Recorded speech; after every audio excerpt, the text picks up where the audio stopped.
মানুষ একটা আজব প্রাণী। মানুষ হিসেবে শুনতে কি অদ্ভুত লাগছে, তাই না? সৃষ্টিকর্তা আমাদের পৃথিবীতে পাঠিয়েছে বুদ্ধিমান ব্যক্তি হিসেবে।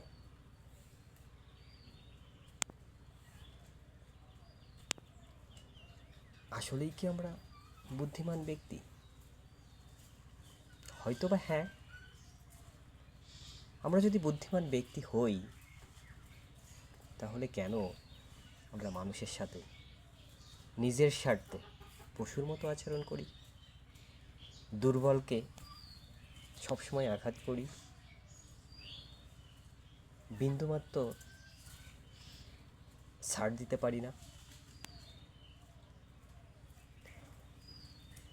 কখনো কি আমরা এটা ভেবে দেখি? না।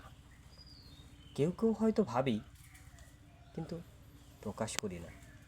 কেন করি না? কারণ আমরা সকলেই প্রত্যেকের কাছে ভালো থাকতে চাই।